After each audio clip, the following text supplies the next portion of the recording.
en materias de apelación y de amparo. Y si nosotros hacemos una evaluación de carácter cualitativo con el trabajo que sacan los colegiados, que son 3 magistrados y que cuando menos tienen el doble de personal que un tribunal unitario, pues a mi juicio no se justifican, y aquí estamos hablando de economía, ya no estamos hablando de justicia en sí, de una cuestión administrativa. Estos tribunales de los cuales está lleno el país, son algo así como 600 magistrados de tribunales colegiados, no sacan una cantidad de trabajo que satisfaga el tremendo presupuesto que se les destina en términos económicos. ¿Por qué no sacan una cantidad de trabajo adecuada? Porque un porcentaje muy grande, que vendría siendo cuando menos la tercera parte del trabajo o la mitad, el 50%, cantidades, 1000 asuntos de tribunales colegiados en un mes. De esos 1000 asuntos, solo la tercera parte son asuntos de fondo donde sí se emplea mucha capacidad de trabajo, muchas energías. Vamos a decir unos 330 asuntos. El resto son resoluciones de lo que se dice de cajón o de machote.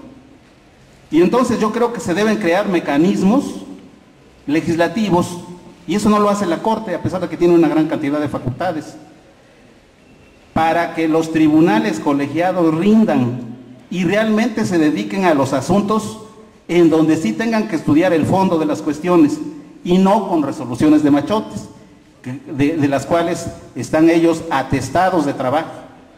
Y entonces ese trabajo, si bien es en números mucha cantidad, en calidad no se justifica.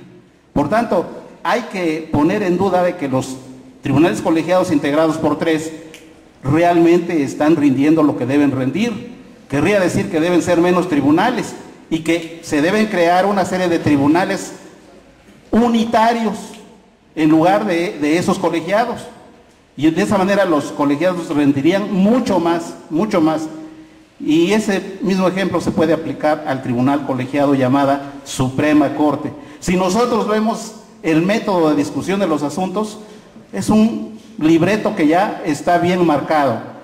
Toman la palabra en cada asunto complicado, que son los que salen ahí en la televisión, 2 o 3 ministros llevan la voz cantante, el ponente dentro de ellos, 2 ministros discuten, y los demás no dicen ni pío ni una palabra, nada más alzan el dedo, y así se van de turno por turno. Entonces, ¿dónde está la virtud de ese tribunal que funciona con 11 ministros? A mí me parece que en la mayoría de los casos la Suprema Corte debe funcionar únicamente con 3 personas, con 3 ministros, no con los 11.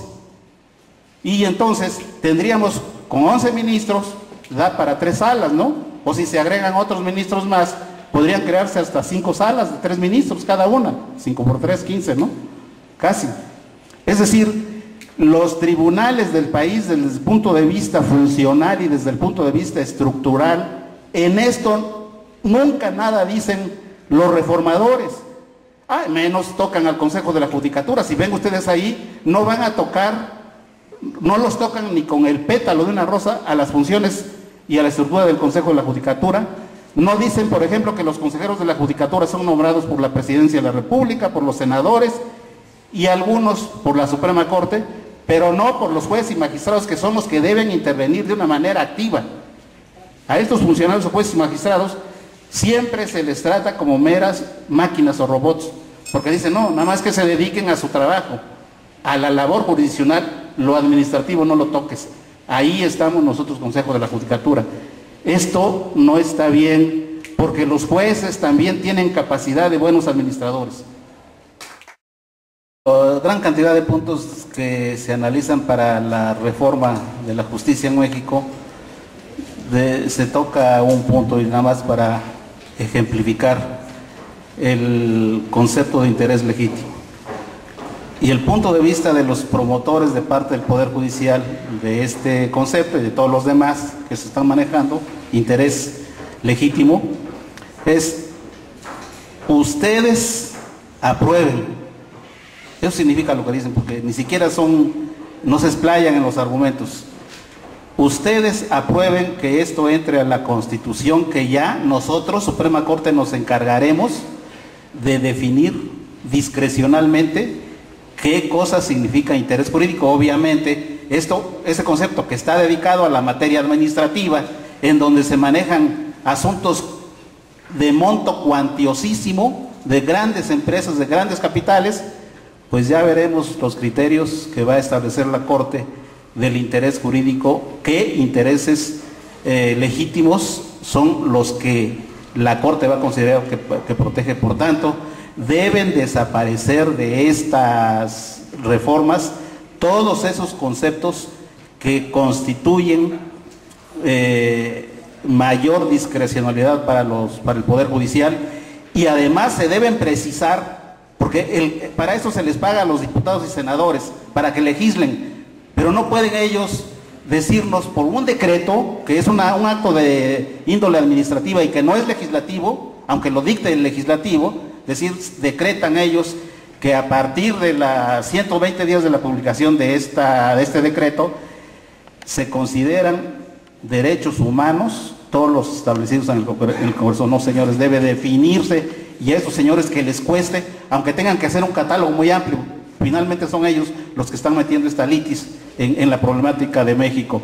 La otra cuestión es: deben desaparecer la estructura actual del Consejo de la Judicatura y la Suprema Corte, para que las funciones de la Corte, no es necesaria, incluso como Tribunal Constitucional, no es un órgano el que define la calidad de la justicia, un órgano máximo, es la funcionalidad de un sistema jurídico, y esa funcionalidad considero yo que la pueden realizar plenamente, en mejores condiciones, el sistema de tribunales de circuito que existe en el país. Para eso se les paga, y entonces se accede más a la justicia el pueblo, y además se pone al alcance de todos los mexicanos, porque van a haber tribunales, donde hayan colegiados, van a haber tribunales que simplemente van a resolver sin crear nuevos tribunales, lo mismo que Suprema de la Corte, y los señores ministros que se retiren muy felices a disfrutar de los grandes capitales que ya avanzaron.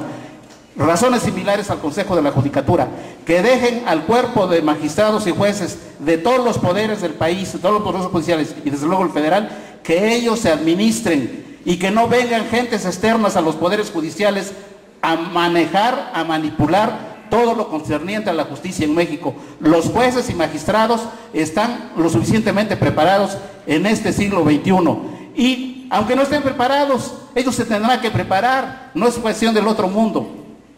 Y por tanto también habrá que ir pensando en desaparecer ese Instituto de la Judicatura, porque también choca con las facultades y la actividad que prestan las universidades, sobre todo las universidades públicas.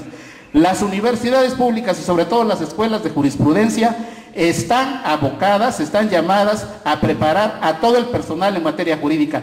No tenemos por qué el Poder Judicial tenga que concentrar esas funciones, no tiene capacidad ni le atañen de acuerdo con los principios constitucionales, y de esta manera se pueden perfilar otras peticiones, ¿verdad? Eso es lo que yo quiero exponer.